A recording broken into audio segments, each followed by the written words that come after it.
aspect also he talks about saying, I want you to come out and vote. This time around, the Kamal is not there on the badge, but the Bhagwa is there on the sleeve.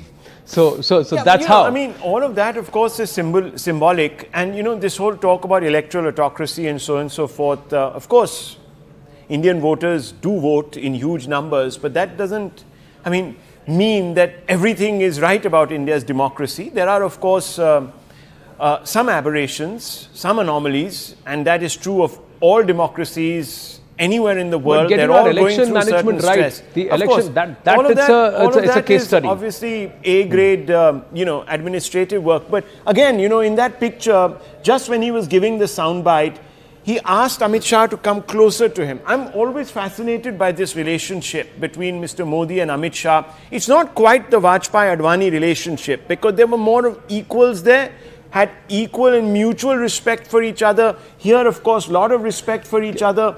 But you would have to say that there is a bit of a Guru-Chela sort of situation here. Can we just see if you have live audio for it, this interaction? Oh, there's no audio. So the lady there is speaking with PM Modi going right close and talking to the lady there. And I think she's visually impaired. And that's the conversation. That's why the conversation, all the more special. One wonders we are not getting the audio. There is no audio to this video feed, ladies and gentlemen. Otherwise, we would have gone to and we would have also loved to listen to what the conversation is. It's just come. Oh, it's come just when the conversation has gotten over. It's come just when the conversation has gotten over. But that lady there, visually impaired, the PM walking right up to her, holding her hand, having a conversation, and she had something to say to him. Amidst all the noise, he just went right up close to her, put his ear to her mouth, and then heard what she had to say, and then there was an answer and an interaction. Hopefully we'll get that clip and that conversation, what was said later on. But this is the confidence that the Prime Minister has passed. We're talking about the Modi-Shah equation. The fact is that Amit Shah reaches at 7:10, and this is something which is done when the Prime Minister is there, 10 minutes before the Prime Minister's arrival. He is there. Elaborate on this point. It's a fascinating chemistry they share. It's not really a relationship of equals in that sense. There's a lot of respect, though, because each one of them knows that they're very good at what they know best. The Prime Minister, of course, has been a great executor of the policies, etc. And we've seen this from Gujarat. He's a great administrator. Amit Shah is a bit of that. But more importantly, Amit Shah knows the electoral game. He's he's a nuts and bolts man. He's always sort of taken pride in being somebody who knows the pulse of the voter. A description that was shared with me by somebody who works closely with the both of them. It's a PM will give you some broad directions about things, and if you say that this is what I want to do, and he doesn't think it's a good idea or thinks it's difficult, he'll say, okay, think about it.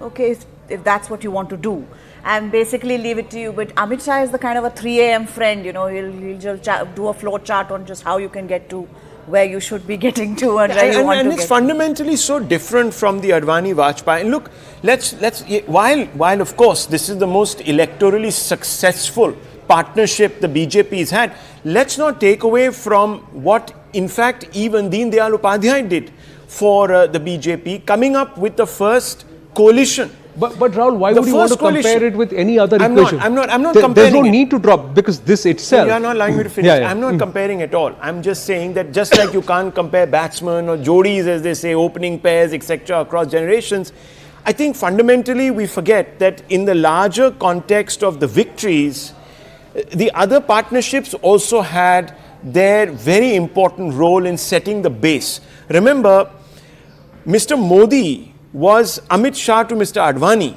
at the organizational level for a very long time. If you just jog your memory back. Yes. So there is this hand-holding capacity in the BJP which we don't really see in other political parties. But here's the thing. The Advani-Modi equation is different from the Modi-Amit Shah equation. There were equations. That's the point that Rahul is making. I'm making that point. I'm only saying that, there are obviously different the different pairings bring different things to the table. Let me just put it that way. But it's fascinating how pairings are the, how should I say, the fulcrum really around which the BJP continues to pivot. I don't know what's going to be the next one. What do you think? We throw this around the table. I'm not going to hazard a guess to the next one. I'm still waiting to see this work out, you know, to a logical Because Amit Shah doesn't seem to, at this moment, have that. No, he has his people. I'm If just you asking see- you, if do you see really the want them to organizational- prove more than what they have done over the last 25 years? Do you really want Amit Shah and Modi to prove more? That means we're still expecting 10 years in power at the center, 15 years in power in the state, and we still turning around and telling them, I want more from you people. That itself is testimony to what they have delivered, Nistula. You are saying, I still want to see what they will deliver. No. I'm